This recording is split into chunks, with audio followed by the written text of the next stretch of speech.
Hello, freak bitches. So where do you go from here? Besides suing the fuck out of Google. Google, just give them some money. Just shut them up. Do you want to go through with a lawsuit? Like, what if they came to you with a settlement? Would you just take it and shut your mouth? I really want somehow for them to address it, but I don't know how to do that. Well, even if you lose in court, will they address it? They'll probably say, although we support the court, we disagree with the rulings, and we still support gender equality and blah, blah, blah, blah, blah. Yeah, I mean, I think part of it is that there's currently an asymmetry, so maybe Google is acting in their best interest to act the way that they are because they think that, there's all these activists that are trying to attack Google that only if they don't fit this certain party line. Are there a lot of activists that are attacking Google in that regard? Yeah, and we even see that there's now a potential class action lawsuit against Google for gender pay disparity. And so they just are looking for anything. And if we say that, if there's only incentive coming from one side, then they're only going to push farther and farther to that side. And this gender pay disparity, is this involving similar jobs? Yeah, so they claim that it's the same job, although at least when Google was doing their own internal analysis, which they've been doing for years, they show that there's no disparity once you control for performance. And so it's really unclear. But you control for performance. Performance tends to favor males? Maybe. If that's what they're showing, that there is some sort of gender disparity if you just look at aggregate. Look at this. 1 in 100 million chance alleged gender pay gap at Google is random, says class action lawyer. Oh, Jesus. Class action lawyer says that in the articles written by a chick. Fake news! Fake news! You're not going to get me, you fucks.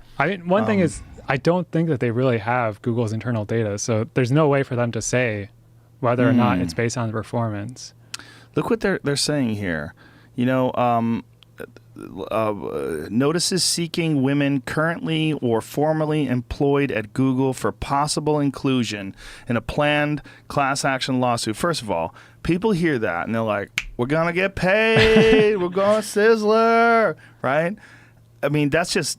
You're playing on human instincts when you seek out people that may have been employed for a possible inclusion in a class action lawsuit. That's not saying that they weren't wronged, because I don't know.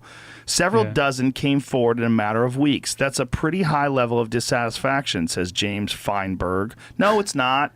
No, there's fucking thousands of people who've worked there, and a couple dozen came forward. That's not a high level of satisfaction. How many people have been employed at Google that are no longer employed? It's probably tens of thousands, right? Yeah, there's 70,000 people working there now. Okay.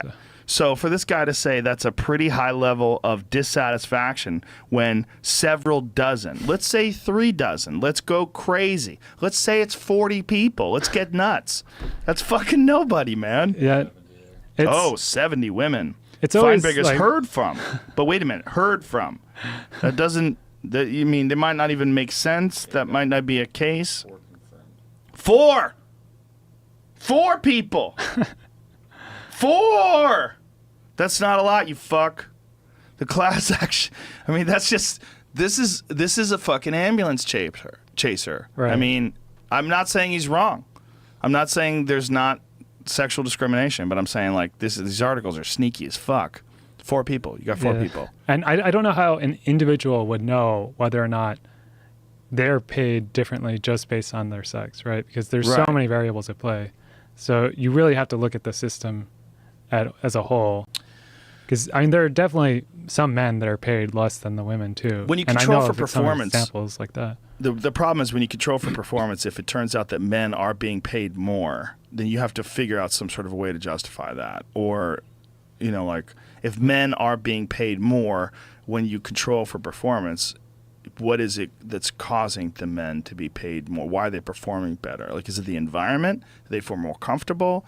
Is it lack of suppression that the women experience? Yeah. So I guess when you look at the nationwide gender gap in pay, where, even Obama has said 77 cents per dollar is too little. Yeah, but he's a silly person. Like, he shouldn't have done that. Like, he knows, like, when Obama said that, he knows that that's not being honest, because you're talking about completely different jobs, different choices. For people who don't know, okay, let's just break that down real quick. This thing, because people repeat it ad nauseum, and it's just not true. The gender pay gap of 77 cents to $1 that a male makes is based on the choices that people make as far as like what they do for a living. It's based on the amount of hours that they work. Men tend to work longer hours. Women tend, especially if they get pregnant. All those things are factored in. That's where you get 77 cents on average for the dollar that the male makes. What it implies, and this is where it's disingenuous, is that two people working side by side doing the same job, and the male's getting 77 or $1 for the woman's 77 cents. That's not what the gender pay gap actually means. And if Google is actually, if someone is saying, if there's a lawsuit that's saying that a man and a woman are doing the exact same job with the exact same performance, and the woman is only getting 77 cents on the dollar, then you got a real issue, right? Yeah. And so it's often that, there's different hours worked, and it doesn't even have to be that, they work twice as many or 30% more. It's sometimes if you just work, 44 hours a week versus 34 hours or something, then there's a huge pay disparity. Yeah. And that's irrespective of what gender you have. It's just, especially at Google, there was so much time that was just, replying to email and doing some base level stuff, going to meetings. And then you only had a little bit that was actually creative and providing value to the company. Really? Yeah. So it's really inefficient in that regard. Right. And, it's similar in a lot of companies too. So, and that creates some of this, nonlinear benefits of working just a little more per week. And, we see this a lot in Silicon Valley, where there's a lot of people right out of college and they're willing to work a ton of time, especially, you can essentially live at Google. So there's there's free food everywhere. There's showers, there's a gym. They have beds? There's nap pods. Nap pods? Yeah. Wow.